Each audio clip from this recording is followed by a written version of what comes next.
Only 3 men in U.S. history have ever held a rank higher than a 5-star general. But why, and how was the 6-star rank created? Well, in 1799, Congress attempted to elevate George Washington above all other generals. So on March 3, 1799, they stated that a commander of the Army of the United States shall be appointed and commissioned by the style of General of the Armies of the United States, and the present office and title of Lieutenant General shall therefore be abolished. However, President John Adams never officially promoted Washington to this rank. So, since Washington died on December 14, 1799, and the law expired just a few years later on March 16, 1802, nothing really came of the rank. Washington officially died with the 3-star rank of Lieutenant General. So, the origin of the rank General of the Armies really began in 1919 with American General John J. Pershing, notably the only person to officially hold the rank during his lifetime. But why was it created? Well, during World War I, Pershing led the American Expeditionary Forces in Europe, being in command of over 2 million American troops. His exceptional leadership, organization, and command convinced many that he deserved a higher rank in order to honor his achievements. So, Congress and the War Department elevated Pershing above the standard general officer ranks with Public Law 6645, stating that the office of General of the Armies of the United States is hereby revived.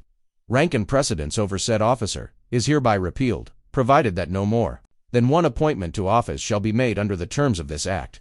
Pershing had seniority over all other officers, even the 5-star generals during World War II, as Public Law 78482 stated. Nothing in this act shall affect the provisions of the Act of September 3, 1919, or any other law relating to the office of General of the Armies of the United States. However, Pershing oddly wore 4 gold stars as his insignia, instead of the standard silver stars, though, since his rank is above a 5-star general, it is only logical to conclude it is in fact a 6-star rank, though of course, it is not official insignia. The next person to be promoted to the rank was George Washington in 1976 for the bicentennial anniversary of the creation of the United States. This promotion was of course made posthumously, since many felt that no one should ever outrank the father of the country, and in fact, Washington outranks the other 2 men on the list, even though they are technically the same rank.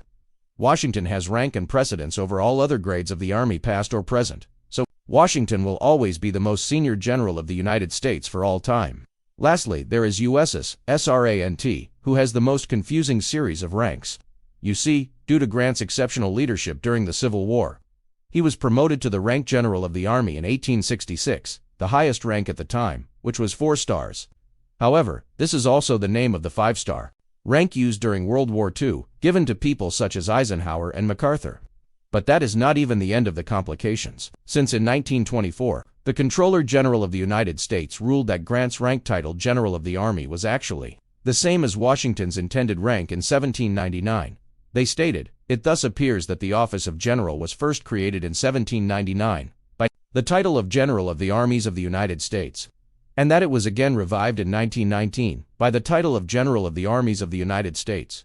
That it is one and the same office, that of General, is unquestioned, meaning Pershing's rank General of the Armies that was derived from 1799 was one of the same as Grant's rank General of the Army. So even though the 5-star generals in World War II held the title rank General of the Army, it is different from Grant's. It is still unclear why exactly the names are different.